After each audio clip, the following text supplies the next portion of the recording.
So my question is that how are you on creating a fair playing ground for the upcoming elections? As I belong to a political family myself, and I have witnessed this firsthand, that our nomination papers are being cancelled without any reason. So what is your take on it and making a fair election? Thank you. As I was trying to explain to her, I'm glad that you are a student of political science, or okay.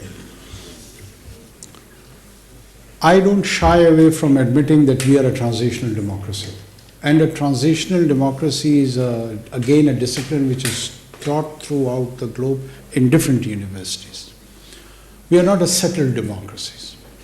Most of east of the Europe, from some countries of Asia to Middle East, North Africa, they are transforming towards the democratic norms. What is the essence of democracy? Is it just a ritual of one day that you have elections where the principle is that the government has to change through ballot? And that principle has to be accepted and followed religiously, just like a religion, that it has to come that way. When you agree to that, there is a next phase of democracy, and which is equally important, and that is the performance of democracy.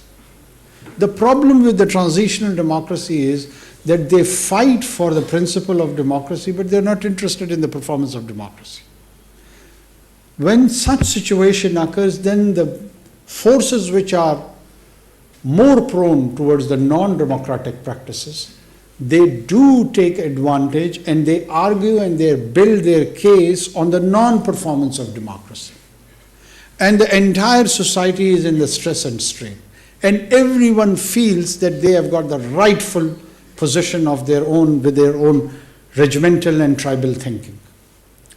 If you go to the polarized position of the people who criticize the non-performance of the democracy, they say, oh, forget about this ritual. Don't you know what's going to happen after this?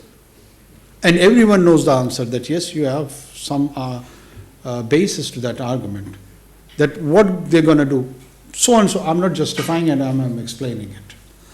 And on the other hand, the principle of democracy are being violated by the same people when it is not in their advantage.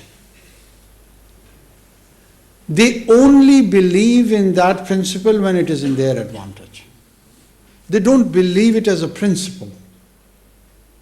2018, 28, 2008, 2013, 2002, there is a whole history to this.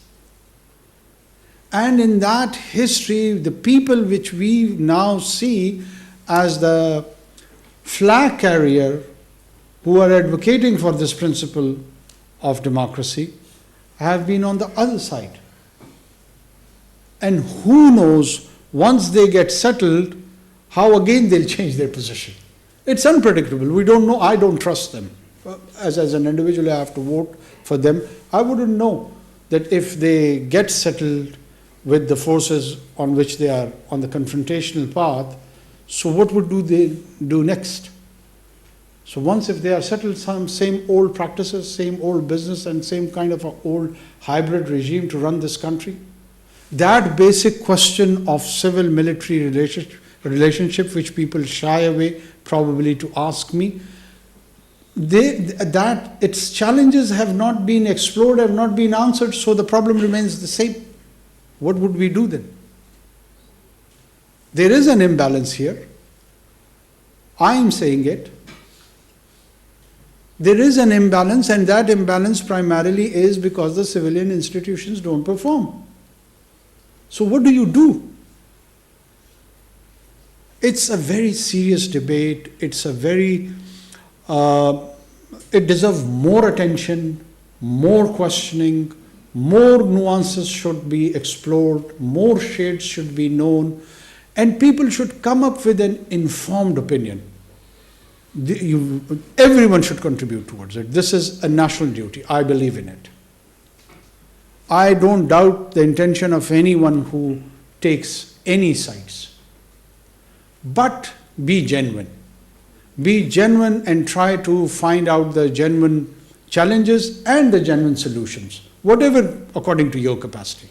Doesn't matter that you're not the flag carrier of the gospel truth, that everyone should be known, everything should be known to you. That's fine. But honest contribution is very important. आप मेरे ख्याल में इनको मौका दे दें, ये बहुत ज़्यादा Ask your question. I wanted to take it back to the question of Please Balochistan. introduce yourself. I'm Najat from SLAS. I wanted to take it back to the question of Balochistan.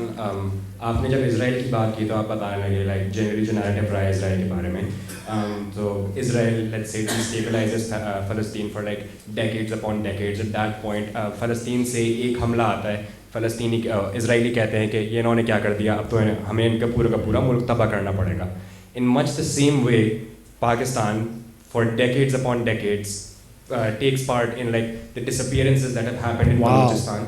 At that point, the Balochi people, they throw some rocks and Pakistan says कि oh हमें arrest करना पड़ गया. Good. Right? So it's much the same situation showing up on both ends. How is in this particular situation Pakistan using its monopoly of violence in a way that's better than like Israel? Okay. Thank you for asking. अच्छा हो गया मैंने इसको वो दिला दिया. Are you from? Liberal. And you belong to Lahore or I'm from Karachi originally. Karachi originally?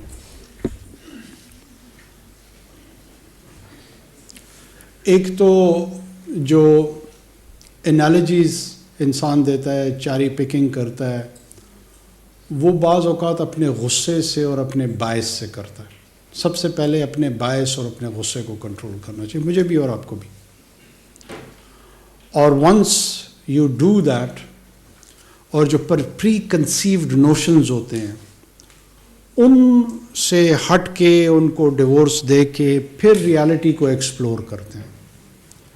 Israel 1948 में आज भी आधी दुनिया उसको तस्लीम नहीं करती. तो एक तो ये सेटल्ड क्वेश्चन है कि आधी दुनिया के लिए वो एक इलिजिटिमेट एंटिटी है.